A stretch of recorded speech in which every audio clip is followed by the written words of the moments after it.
Kol Yevim. Amen. So, if I had to give a title to my speech, I would call it "It's Never Gonna Happen." Because if I had a nickel for every time someone told me that something that I wanted to do was never going to happen, I would fill up many jars. But I'm going to share with you all the things that happened to me, and we'll weave through everything in my story. I have to just give you this disclaimer. It doesn't always come out the same when I share my story, and I'm basically going to be sharing 30 years in about 30 minutes. And it takes a flow of its own with every audience. Sometimes I go in a chronological order, sometimes I jump from topic to topic, so you really have to pay attention, right? And then I'll give you a chance to ask questions when I'm done, and I'll also share with you my personal email address, because sometimes people are too embarrassed to ask questions, or they come up with questions afterwards, so I'll leave you all with that. I think the reason why you're all here is because you're probably wondering, how did a girl from Borough Park, Brooklyn, who went to Beis Yaakov, elementary school, high school, seminary, the whole 9 yards, who married a Chassid, end up doing arraignments in Brooklyn Criminal Court? And that is the story that I'm going to share with you. First of all, I want to thank, is it Chana who made all the arrangements? Chava. And the Rebbitzin, because inviting me here is really an experience, you know? I come off and I'm driving and I see the sign, turn left on Baltimore. I said, no, it's Philadelphia tonight, not Baltimore. I got so confused, but I'm in the right place. So I have 6 children, thank God, 3 boys and 3 girls, in that order. I always say like the Brady Bunch, but 1 husband. And 4 of them are married, 1 is engaged, and 1 left to go. Then comes the empty nest syndrome, right? I can hardly wait. So anyhow, let me tell you a bit about my background. I grew up in a simple home. My parents weren't rich, weren't famous, weren't political, had no connections, just hard-working parents. They really impressed upon us. While I grew up, we were 4 girls. My brother was born after I was married. So they impressed upon us, you have to work hard, nothing comes easy. My mother always taught us, girls, you can do anything you want, so long as it isn't illegal, immoral, or against the Torah. So I knew the world was wide open. We never felt like we were subjugated. We never felt like we were like gates closed. I felt like there's a lot I can do in life. My father, his main thing was manners. You gotta behave. You have to have derech eretz, midos, good character. He didn't really care what grades we got. He'd come to PTA in school. All he wanted to know was, how did my daughter behave? That's what he cared about. So if anybody thinks that I had smart parents who graduated college, who pushed me, let me tell you right now, that never happened. I graduated 8th grade, it was 1978. By the way, you're gonna figure out my age right now, I'm not gonna just, it's okay. I graduated high school 1982, all Beis Yaakov. Then I did seminary, also Beis Yaakov. And then I went on the Israel tour, the Beis Yaakov tour. I did everything that you were supposed to do. I got engaged when I was 18, married at 19, and I wanted my husband to sit and study the Talmud, so I supported him as a legal secretary. Now, where I grew up in the Chassidic community, there were no college opportunities for the Chassidic girls. And by the time it did open up, later on in my story, you'll hear how I ended up going. But one thing I want to repeat over and over again, as I say my story, I'm sharing with you my story growing up as a girl from Borough Park. I'll say some things in Yiddish, and I'll translate them. In Hebrew, I'll translate them. But I'm going to share with you where I come from. But no way should anyone think that I'm trying to say that my standards that I have apply to anybody else. I'm just going to share with you how they affected me. Now, growing up in the 1970s and 1980s as a young kid was a very good time. We really weren't pressured. You see, I was the oldest grandchild of Holocaust survivors. My grandfather, my Zaidi, used to call me the first one. Now, you see, we proved, my generation that Hitler was wrong. Because not only did they survive the Holocaust and have children, they're now having grandchildren. So all we had to do when we went to school was breathe. Inhale oxygen, exhale carbon dioxide, and we were great. My teachers called us Tayakin, precious child. So we weren't pushed, not by our parents, not by our teachers. So let's talk a little bit about my standards. How did I get through with my standards? And if I had to tell you that, if I had to decide on a main theme of my topic for speaking, it's going to be that whatever your standards are, and they may be different than mine. And I'll tell you something else. My standards as a woman in Borough Park are different than my cousins who live in Williamsburg, Brooklyn. And their standards are different than my other cousins who live in Monroe, New York, and upstate New York. So every community has their own standards. My message to you is, whatever your standards are, guard them, cherish them. Don't let go. Don't think for 1 second that in order to succeed in the academic, secular, corporate, any world, that you have to let go in order to succeed, because you really don't. And when you show your colleagues, your supervisors, your employers, whatever they may be, that you are strict in your standards and you don't compromise them, you're actually showing them that you're a person of honesty, integrity, loyalty, commitment, and that when no one sees, you don't let go. So who do you think they'll trust when they have a corporate secret? That's the thing that I want to share with you. So let's talk about my standards. Okay, now remember, I'm from the Chassidic community in Borough Park, and I decided to become a lawyer, and I decided to do a lot of things. So in Borough Park, we practice what's called the laws of yichud, the laws of seclusion, which monitors me when I'm alone in a room with a non-related man. So I'm alone in a room, the door can't be locked. That means anybody from the outside should be able to walk in unannounced at any time. Let me tell you something, the rules are pretty smart. So anyhow, I would go and meet people, and if I had to see them and the door had to be closed, I would say, you have to understand that these are the rules, and we have to keep the door unlocked. I remember I once had a deal in upstate New York, and I had to deal with the treasurer of Sullivan County. He happened to be Jewish, not religious, but very Jewish. And he liked me, and we became friends. And I would always tell him, okay, now we have to leave the door open. And he said to me one day, you know, Rachel, it's so easy to be your friend. It's so easy to deal with you, because I know exactly where that line is and where I can't go over. And you know, judges can't comment on politics and cases and stuff like that, but if you open the newspaper any day, you keep hearing about more and more people who have allegations that are raised against them for inappropriate behavior. And I think to myself, you know, how are people supposed to know what's wrong if they're never taught what's right? Then we have the rule also, the handshaking thing. You know the handshaking thing? Now, I know that many devout religious people do shake hands among the genders.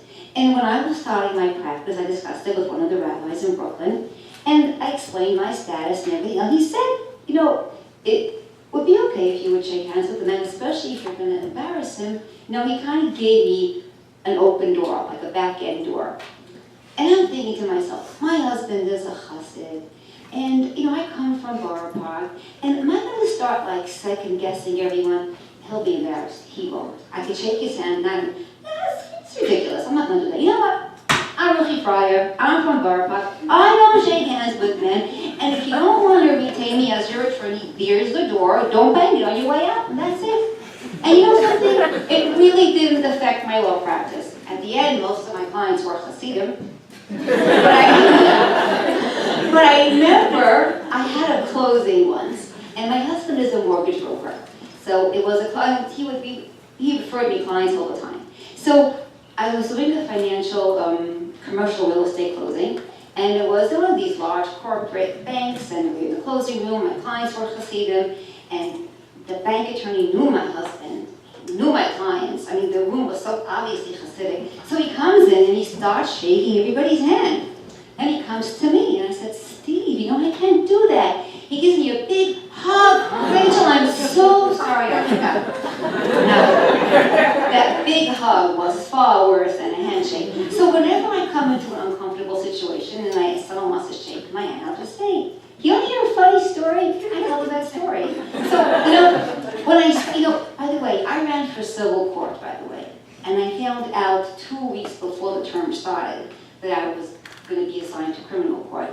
How that ended up panning itself out, we'll hear later on in my story.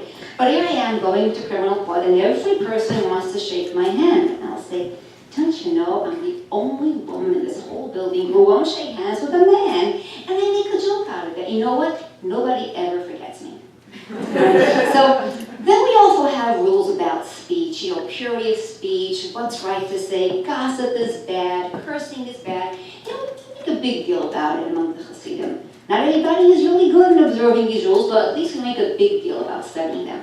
So anyhow, I used to do a lot of internships, because remember, everyone told me that I'll never get through law school, I'll never have clients, all the never-nevers. And I said, I don't care if I don't even have one client. I want to know that I tried. I remember what it was when I was 30, when I decided to, go to college. And I was telling my friends, I want to do it, and it's going to take me 10 years.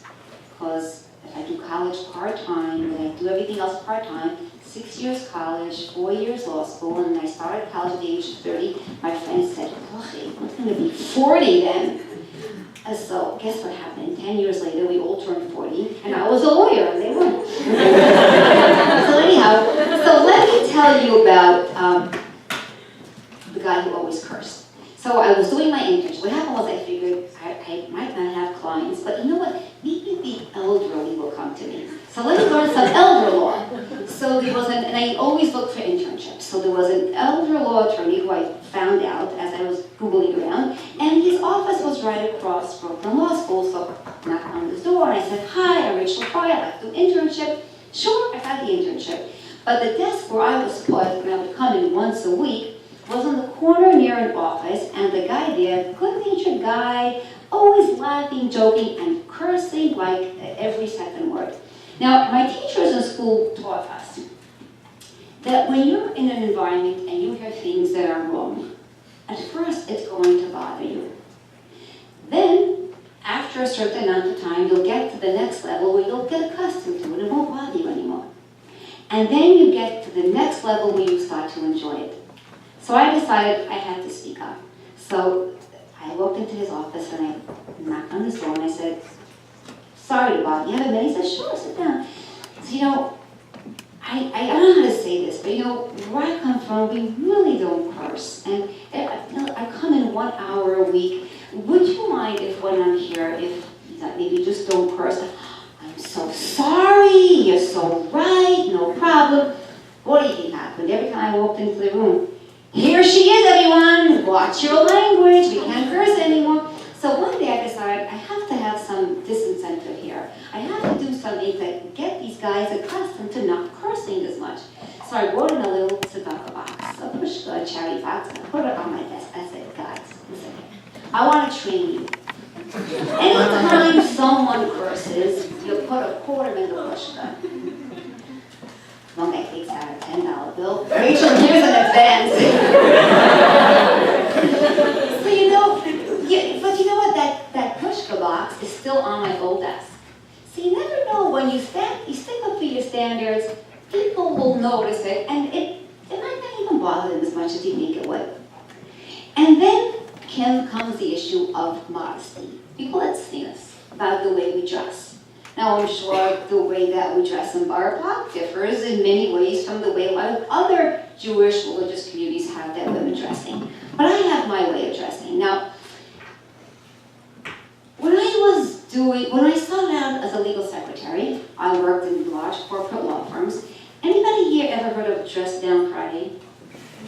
Okay, Dress Down Friday, I learned was that Fridays in July and August, the firms want to make the attorneys feel like they're not working as hard. So you could dress down. Don't come in a suit and tie. You could just come in casual slacks and t-shirts. There were some rules. Maybe you couldn't wear shorts or something. But it was just like much easygoing, much more easygoing. Now, I don't like dressing down. I like dressing up. So I had to figure out, what am I going to wear every Friday? It was such a pain in the neck. Well, I had this one denim dress. Now, I knew that for my standards, the sleeves were borderline. But who would know at this firm in the city anyhow? So I wore it. I got to work that day, and my boss, who was an associate at the firm, comes to my desk and says to me, "Rachel, I see your forearms. I want you to know that what he told me was like a punch in my gut. I don't think any teacher who taught me the rules of modesty or would patrol the classrooms, make sure they were all dressed appropriately, ever had an impact like he had on me. Because what he was telling me essentially was, I know how you're supposed to dress. And I know what I'm allowed to see. And I'm sure that you don't know that I can see your forearms." You know what I did? I came home that day and I threw out that dress. Because that message was so powerful. He knew what image I wanted to create, so he was sure that I made a mistake. I remember the librarian at Brooklyn Law School told me one day, "Rachel, you're the best dressed student in law school." And I think to myself, it's not because I tried to blend in. It's because I just stuck to my standards and just stood out. Now, prayer, tefillah, davening is very important to me. And I feel that, especially when you're involved in so many different projects, sometimes you could forget about your connection to God. You have to work on it. And prayer is a great way to work on it. I'm going to share with you a little bit later in my story, my mincha story. Okay? I'll share that with you. Now, we all have challenges in life because we're human beings. God didn't create us as angels. I don't want anyone sitting here to think for 1 second that I just sailed through life, easy come, everything came easy to me, and I didn't have challenges. I did. I still do.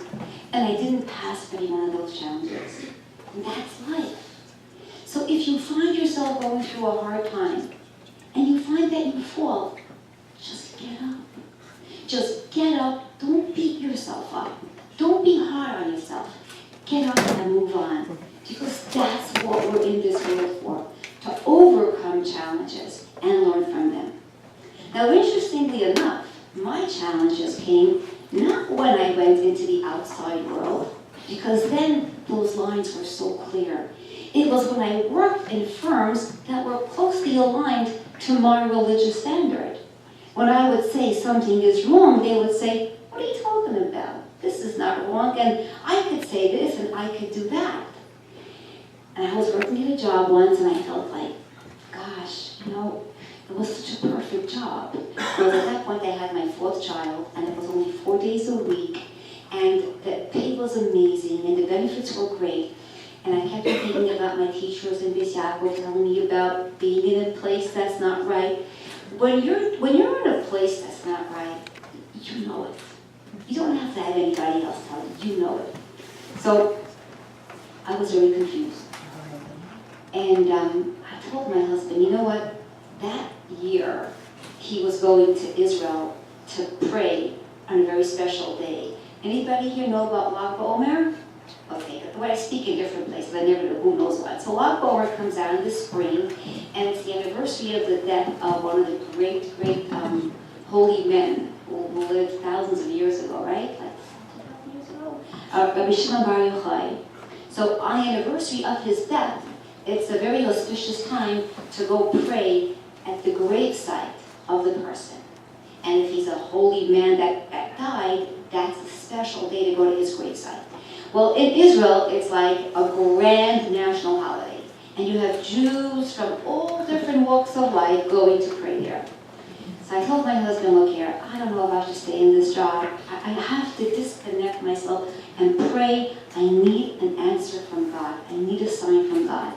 Okay, come along with me, we'll go together. Because Chassidim love to go on trips to pray. They would. And I caught on, I hopped on the bandwagon. So anyhow, I went for the first time that year, Lag BaOmer, and I've gone every year since then. So We go. Now back in those years, we didn't have cell phones. So when you traveled someplace, you had an answering machine at home. And you put it on, and you left. And then you came home, you listened to your messages. So I went out to Israel and I prayed, God, please send me a message. I just don't know, should I stay in this place? The pay is great. I feel it's a challenge for me to work here. Come home, and my husband goes down to the basement, puts on the answering machine. Rochi, there's a message for you. Hi Rachel, it's Irene from the employment agency. Are you still looking for a part-time job? I have a great offer in the city. I said, oh my God, if that's not a message, I'll never get a message from God again. So I'm going to go to this interview. I probably won't get the job, and I'll always stay. Well, let me tell you something. That firm had a policy with an Israeli firm in Tel Aviv. They would transfer first years. We got Israeli attorneys to come to New York, and the New York attorneys went to Israel. It was a great rainmaker for both firms. And that year, one of the senior partners was getting the daughter of the Minister of Finance, then was Yaakov Ne'aman, to come work in Manhattan in that firm. And they wanted somebody, and she was religious. So they wanted someone who's religious, who reads Hebrew, who's fluent in Hebrew. Now, I'm not fluent in Ivrit, but he asked me, did you read Hebrew? And I read the Siddur, I pray 3 times. I read Hebrew, yes I do. Anyhow, I got the job on the spot. And I want you to know that Yaeli and I are friends till today. Till today, we are friends and we chat and we raise our children by always talking. And every year when I go to Israel, I go and I visit her. So if you ever want a sign from God, a message from God, and pray for one, you just might get it. You just. Now, when I went to school in Beis Yaakov, I was the kid in class who always asked questions. In fact, if one of my friends wanted to waste time, he asked a question, and I always had a question to ask. But you should know one thing, that by the time I graduated, I had all the answers. I knew what was expected of me, what a religious girl should be doing when I go out to the world, and I was really clear of what my role is. By the way, like I told you, I was never from the smartest girls in the class, I was never valedictorian, I was none of the above. In fact, 2 years ago when I went to my daughter's PTA, her teacher says to me, oh, you're Rocky Glock. I said, yes. Don't you remember me? I was your sister Cindy's friend. Yeah, yes, Rivka, now I remember you. She looks at me, she says, hey, did you become a lawyer? I said, yeah. She says, you know, I don't remember you being one of the smart girls. A backhand compliment if you ever can get one, right? Well, anyhow, my teachers answered all my questions, and I learned true Torah values. And those Torah values, and they're all in the Pirkei Avot, chapters of the Fathers, is what I carry with me every day in my life. Every day I'll be confronted with a situation, I'll say, Siyag l'chach mishtika, right? The silence is the way that you really can get, to be smart. Like, all these different things that I learned, all these smart different things that are in our learning, that are in the Bible and the Tanakh, is what I use now in my everyday life. Now, people used to tell me, they become a public figure almost. And why they become a public figure is part of my story later on, but they would test me and they would say, maybe that's not really tznius, maybe that's not really modesty as we learned in school. And, why are you doing this? Why do you always have to go public? And I knew that when I was going public, I knew there was a reason for it. And basically, I just felt that anytime someone who's Chassidic gets in the news, it's for something bad. And I felt that we had a very bad rap. PR was really, really bad. I said, if you're not going to get out and speak and share the good, all the public will notice the bad. So I went public. But I didn't have a role model. Who else can I say? Oh, she's public, or she's my teacher. Who is public and taking such a stand, standing up for what's right? Now, when I went to Beis Yaakov, I was taught about Sarah Schneer. She lived in the 1800s in Krakow, Poland. And she was the founder of the movement of a school for Jewish girls. So every Beis Yaakov school that opened up afterwards was because it was her idea. She was the visionary who realized that the boys are going to yeshiva, but the girls aren't doing anything other than public school. And she felt that was a big danger to our girls getting lost, and she started this idea of a girls' school. Now, when I was in school, we learned about Sarah Schneer, the mother of Beis Yaakov. We sang songs about her. She was a seamstress, and she saw what was happening, and she said, we didn't learn about the opposition. We didn't learn about the challenges that she had. We didn't learn about the things that she suffered because she came. We didn't learn that they called her a rebel. Maybe I was absent that day, but we didn't learn about it. Now, on one of my trips to California, I was in Los Angeles for Shabbos, and I was a guest in someone's home, and they had the book of her life. It's called Carry Me in Your Heart, in the bookshelf. I had time and I read it. And one of the lectures that she gave her girls stayed with me, and I declared that Sarah Schneer is my role model. So she taught her students, girls, a Jewish daughter has to always wear a dress with 2 pockets. Today I'm wearing a dress with 2 pockets. And in one pocket you carry the pasuk, the verse from Psalms, Kol k'vudavas melech b'nima. Your modesty is your honor. It's your badge of pride. Carry it with you in your heart with your head held high, because that's what identifies you as a Jewish daughter. In your other pocket, you carry the verse. The pasuk of Psalms is Lasos Hashem Ve'veru Torasecha. There will come a time when you will see that people have trampled Torah values. Girls, you will get up. You will take a stand. You will be leaders, and people will follow you.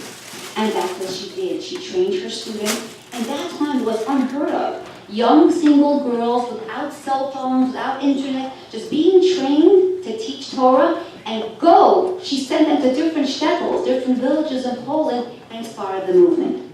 So if anybody asks me now, where do I have a role model to take a stand, I quote Sarah Schneer. Now, I like to say I have a profession, not a career. You know, if you say you have a career, it gives a connotation that your family's on the back burner. And my family comes first. And that's why it took me such a long time. I didn't school it. And I always made my kids a part of what I did. When I was in college, every kid had a chance to have a sit with me in college. When I was in law school, same thing. When I went to work, same thing. I remember when I was interviewed recently on a talk show in Israel. There is a very famous woman, her name is Yemima Mizrahi. I don't know if anybody of you heard of her. She's a trained attorney, and she became a dynamic speaker, a religious speaker. And she calls me up one day. Ruchi, I give a lecture every Thursday night on the Parsha, the weekly portion of the week. This week is Parsha Shoftim, the chapter, the portion that we read about Moses discussing who is going to be the Jewish judges. And you're a Jewish judge. I want to interview you on the radio. Now, there's so many Jewish judges in the whole wide world, but she picked me.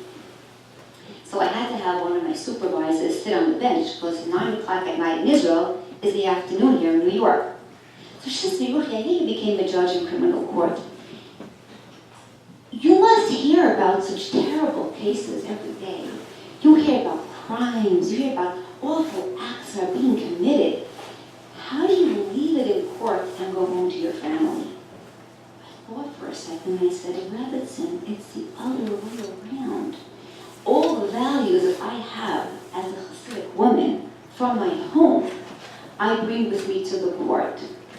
It's those values that are so much a part of me and so important to me is what I bring to court with me. In fact, every day when I go on the bench, I always say I have the best job. I have the best seat in the house. Because above me are the words, and godly trust. That's a reminder. Shivisi Hashem l'neki samid. Always place God before you, King David says, right? So I'm at work, and if anybody ever challenges one of my decisions, like, hey, Judge, do I do it? I'll say, God is watching. Anybody keeps quiet. So when my husband turned 30, when I turned 30, at that time, my husband had just graduated college. What happened? Our third son was born, and he says, Ruchi, you're really working very hard, and I'm studying in Kollel. Maybe I should do something to help with the finances. So he told me, no problem. I said, I'll be busy working, you go do whatever you want to do. Let's go to college. He went to college, and at his graduation, suddenly this voice inside me started to whisper louder and louder, now it's my turn, now it's my turn. And I was really lucky because I had supportive parents, supportive in-laws, and a supportive husband. In fact, my father was so excited. I remember one day he calls me up, he says to me, Ruchi, I was in Manhattan and I saw a magazine and it sounded like the top 50 lawyers in America. And I bought it. I didn't see your name in it. You won't find me in there. But I had the support that I needed. And if anybody wants to do something and you don't immediately have your family support, don't give up. It didn't always come right away. Now, when I went out into college and I went out into law school, I had the chance to do outreach. I remember reading in a book that if you want to keep your values intact, let everybody know who you are. So I would always announce, I'm Chassidic, I'm married, I have 6 kids, and it really worked. I never got invited to bars. All the parties, I never knew anything about them. So let me tell you about my mincha story. So I try to daven, to pray 3 times a day.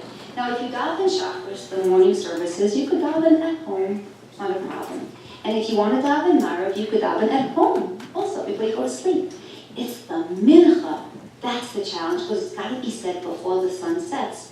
And in the summertime, you have more time, wintertime, less time. So I started law school, and I said, where am I going to pray the mincha services?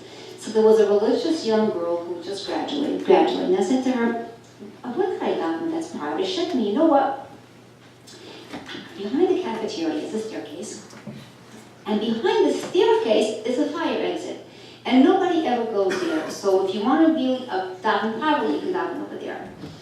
So law school was great. I did my holiday events for outreach purposes. I would, before every holiday, I'd bring in, let's say, for Passover, I'd bring in the white tablecloth and the matzah and all the food. Before Purim, I brought in the costumes. My kids would come, play the keyboard. I made challah before Rosh Hashanah, the round ones. I made latkes with the oil.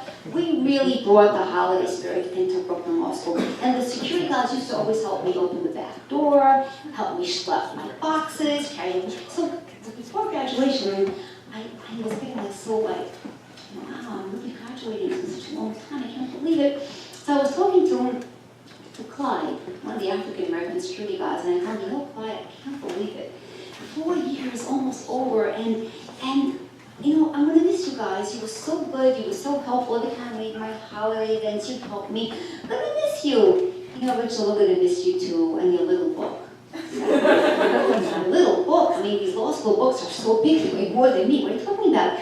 Oh, we used to see you on the security camera every day. It never occurred to me that in that fire exit, there was a security camera facing me every day for 4 years. So if you keep your standards and you practice your Judaism, even when you think no one is looking, you never know who will notice and be inspired. So people ask me, how did it affect your family? How did it affect your kids? Now, I taught my children that whatever you do, you have to be proud of. If you're not proud of doing something, then don't do it. So I didn't tell them you have to hide that mommy's going to college or going to law school, because it wasn't a secret. So when my boys were around 8, 10, and 12, my 12-year-old comes home from yeshiva, from school, and I'll tell you it first in Yiddish, and I'll translate it. He says, Mommy, the boys chirped me. The boys teased me. I said, my shalai, what did they do? They took out the Bar Park phone book, and they said, Snishdu kein Frau lawyer in Bar Park. There's not one woman lawyer in Bar Park. Was tit dan mama? What is your mother doing? I said, oh, my shalai, you know, for a little kid, it's quite serious. Well, what did you say? I said, it's not mama, it's not my mother. I said, okay, that's a very smart answer. And I turned to my second son. My second son, from then on till today, is a very serious, devout, religious guy. He prays all day. He's the kind of guy that when I walk into the room, he still stands up for me. Very sincere, completely holy through and through. So I turned to him and said to him, Shlomi, Papa, what do you do if the boys chop at you, if the boys tease you in school? I don't pay attention. I just learn, I study, and I pray all day. I don't care. Well, that's also an approach. Then I went to my third son, Milo. Now, Milo is this kid. He has these big blue eyes and this gold hair, and his side curls, his peg is like so cute. You know, I bought his wedding album. I want you to see today how cute he still is. And he was this cute bouncing boy. I said to him, my little Tatalo, what do you do if the boys check for you? Me? I'm very proud. I say I have a little mother that does big things. Let me tell you, by the time I ran for public office, everyone had come full circle. They were so proud that I was running. We turned Borough Park on its head. Now, when I became a lawyer, it was a dream come true. I never thought I'd make it. I made it. And I have this problem. Whenever I reach one rung in the ladder, I always want to know, like, what's the next rung? How can I climb higher? So when I became a lawyer, at that point, my uncle was a judge. I said, no, I want to be a judge. I want to be a judge. But in New York, you have to be a lawyer at least 10 years before you could become a judge. But I wanted to be nominated. But I found out that if you're like a lawyer from Borough Park that does real estate closings, the mayor's not going to pick you to be a judge. You're going to have to run. So my uncle told me, Ruchi, if you want to still be a judge, now's your time to run. I said, run? Oh my God, is my husband going to be able to handle it? I remember it was Sukkot time, and we were sitting in the sukkah, and I sat down, I told him, and I was serving the soup, and I said, let me introduce it. I said, Sri David, you know my uncle's retiring. Yeah, I know. Well, you know, he said that if I want to be a judge, I should run for his seat. What do you think about that, everyone? So my husband picks up his head, he says, Judge, we'll get health insurance, right? Good idea, go for it. I said, all right. And I want to tell you, everyone told me I didn't have a chance of winning. In fact, when I wanted to get on the ballot, I wanted to get the party's nomination. So I went to the head of the Democratic Party, because you have to be Democrat to win in Brooklyn, and I met them. And he says to me, you know, we really like you, Rachel, we really like you, but we were told that a Chassidic woman can never win in Borough Park, so we're not going to endorse you. And every door I knocked on told me the same thing. My friends who were religious politicians, everyone gave me the same. One politician even pulled me up and said, I hear you're running. Who made you do this? But you know what? I believe that God runs the world. And when the Democratic Party leader told me that Chassidic woman can't win in Borough Park, I looked him straight in the face and I said to him, if God wants me to win, I am going to win. And he said he'll make a good judge one day, but he didn't give me the nomination. So from the first day of the petitioning process until the very end, my husband ran around with these petition forms. There was not one synagogue that he went to that he didn't take out these forms, signed for my wife, signed for my wife. There's not one wedding that he went to, he didn't sign for my wife. Wherever he went. I remember the first day of the process, he came home from the morning services. He comes home and says, Ruchi, I just came home from davening. I got 40 signatures. I said, 40 signatures from one chakras in Babav? To go with, I think I have a good chance of winning. So let me tell you what happened. My boys went around with my husband. They took my palm card, translated into Yiddish. See, people thought that maybe I'll win the women's vote, but how will I get the men's vote? They said, Mommy, we're going to make these cards in Yiddish, it's all Yiddish. And we're going to put it in every single synagogue in Borough Park. They listed them all. They had their friends like my dad even making a plan, a strategy plan. Mommy, we're going to put it where the men read, in the bathrooms. And then you should have seen primary day. My boys, you have to picture this. The black felt hats, the long black coats, the long beard, the side curls, right? Rachel Freier, this is my mama. It's my mom. And you could see the men say, your mother? Or you see my girls say, please, my mother wants to be a judge. Your mother, who is she? My kids didn't stop. We have time later, I'll play for you my campaign jingle. It was in Yiddish. All right.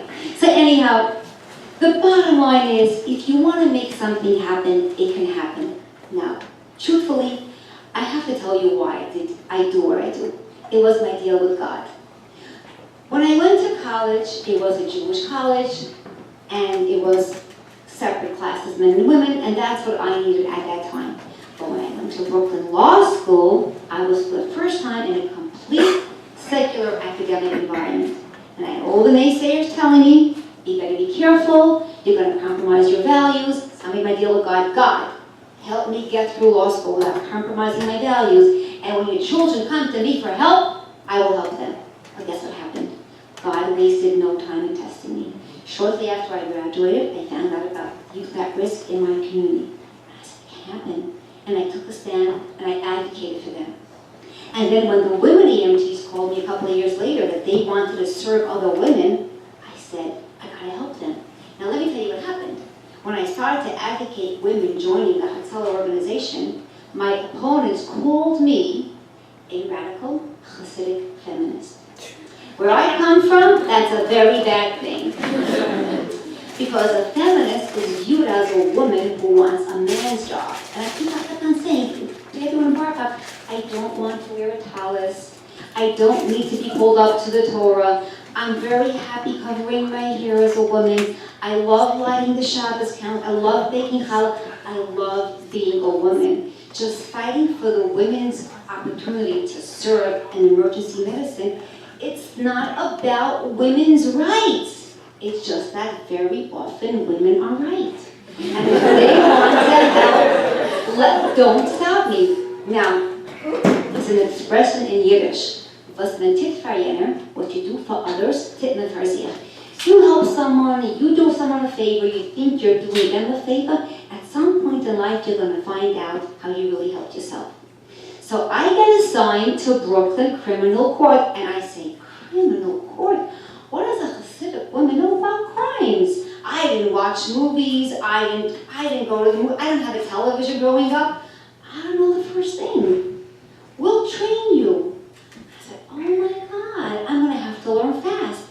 And I remember thinking to myself, this is gonna be a challenge.